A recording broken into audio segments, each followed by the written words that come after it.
Welcome, everyone. I'm Maya, and we're excited to have you join us today. We'll be diving into some delicious culinary discussions and sharing our experiences with one of our favorite ingredients, New York strip beef.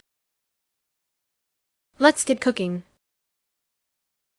Recently, I faced a bit of a challenge while preparing one of my signature dishes for a community event in Florida. I was planning to make New York strip beef with chimichurri sauce, a favorite that highlights the rich flavor of the beef with a vibrant, herby sauce. This dish was for a local food festival, where my food truck was showcasing recipes using the freshest, highest quality ingredients. The New York strip beef is the star here because of its tenderness and marbling, which make it perfect for quick, high-heat cooking methods that retain its juiciness and flavor. For those unfamiliar, New York strip beef comes from the short loin of the cow. It's a well-marbled, flavorful cut that's versatile and popular for grilling and searing. I typically use it in dishes like steak salads, sandwiches, and this chimichurri steak. However, during the festival preparations, I discovered a shortage of New York strip beef due to a supply chain issue. Faced with the shortage, I had to get creative. Instead of just substituting another cut of beef, I decided to feature deconstructed New York strip experience. I created a layered dish using various parts of the beef that I could still source, including skirt steak and ribeye, to mimic the flavor profile of the New York strip. I crafted a tasting platter where each component was marinated and cooked differently to highlight the diverse flavors and textures of beef. This included a seared ribeye with a chimichurri glaze, a thinly sliced skirt steak marinated in a citrus blend, and beef carpaccio with a hint of truffle oil. This not only addressed the shortage but also created a unique and memorable dining experience for my customers. Well, Maya, your creativity is inspiring. Using different cuts to capture the essence of the New York strip must have been a hit. I love how you turned a problem into an opportunity to showcase the versatility of beef.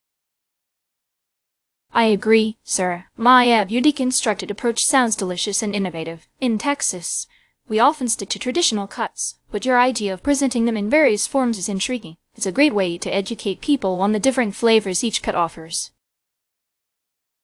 That's amazing, Maya. As someone who values community and connection, I can see how your inventive platter would create a wonderful experience for your customers. It reminds me of how I use different grains and produce in my baking to add variety and depth to my treats. Maya, your story is such a testament to culinary adaptability. As a New Yorker, I appreciate how you handled the shortage by enhancing the dining experience rather than just substituting ingredients. It makes me think about how we can be more resourceful and creative in our cooking. Following Maya's resourcefulness, I'd say quality is crucial when purchasing New York strip beef. In New York, the bustling markets demand top-notch cuts, and I look for beef that's well marbled and vibrant in color.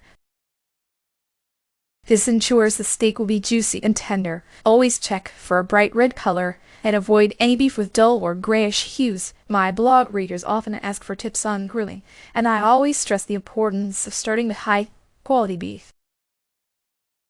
That's so true, Chloe. In California, I emphasize local sourcing when buying New York strip beef. Supporting local ranchers ensures freshness and sustainability. Plus, buying local reduces our carbon footprint. I typically use New York strip in hearty dishes like steak tacos, where the local flavors really shine. Watch out for labels that indicate local production, as this often means better quality and flavor. Adding to that, certification is vital. In Texas, where beef is a staple, I look for certified grass-fed or organic labels to ensure high standards. Certification guarantees the cattle were raised with good practices, resulting in superior beef. When preparing dishes like Texas BBQ, this quality translates into amazing flavor and tenderness. Be wary of non-certified labels that might not adhere to these standards.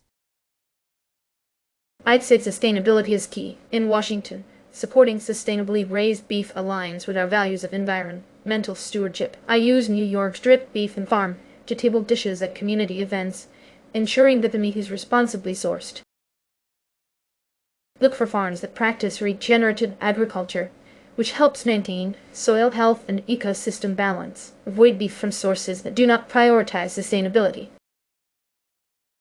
And for me, it's about freshness. In Florida, I visit local butchers who can provide the freshest cuts of New York strip beef. Fresh beef has a firm texture and a clean, slightly sweet smell. It's perfect for dishes where the natural flavors shine, like my chimichurri steak. Avoid beef that feels slimy or has an off odor, as this indicates it's not fresh. In California, I often use flat iron steak as an alternative. It's tender and well marbled, similar to the New York strip. I love grilling it for steak salads. Flat iron steak has a slightly richer flavor, which adds depth to dishes. Just be mindful of overcooking, as it can become tough. Here in Texas, sirloin steak is a great substitute. It's versatile and flavorful, making it perfect for BBQ. It's leaner than the New York strip, but still provides a robust flavor, especially when marinated. However, it can dry out quickly, so marinating and proper cooking are essential. In Washington, I opt for flank steak. It's great for dishes like steak sandwiches and fajitas. Though less tender than New York strip, its strong beefy flavor works well when sliced thinly against the grain. It's important to marinate it well to enhance tenderness and flavor. In New York, I find rye a wonderful alternative. It's rich and marbled, making it ideal for a variety of dishes, from classic steaks to gourmet burgers. The higher fat content gives it a luxurious texture, but it's also more calorie dense, so moderation is key. In Florida, hanger steak is my go-to. It's flavorful and tender, perfect for my food truck steak wraps. It's often more affordable than New York strip and offers a similar taste profile. Just be careful to cook it to medium rare to avoid toughness. To sum up, we've had a fantastic discussion on New York strip beef and its alternatives. Chloe highlighted the importance of quality, Sarah focused on local sourcing, Jennifer emphasized certification, Emily discussed sustainability, and I talked about freshness. Each of these criteria ensures we get the best New York strip beef for our dishes. Thank you, everyone, for sharing your valuable insights. It's been wonderful learning from all of you. And with that, we'll wrap up our chat. Thank you all for tuning in and joining our conversation today. We hope you found it informative and inspiring. Until next time, happy cooking and take care.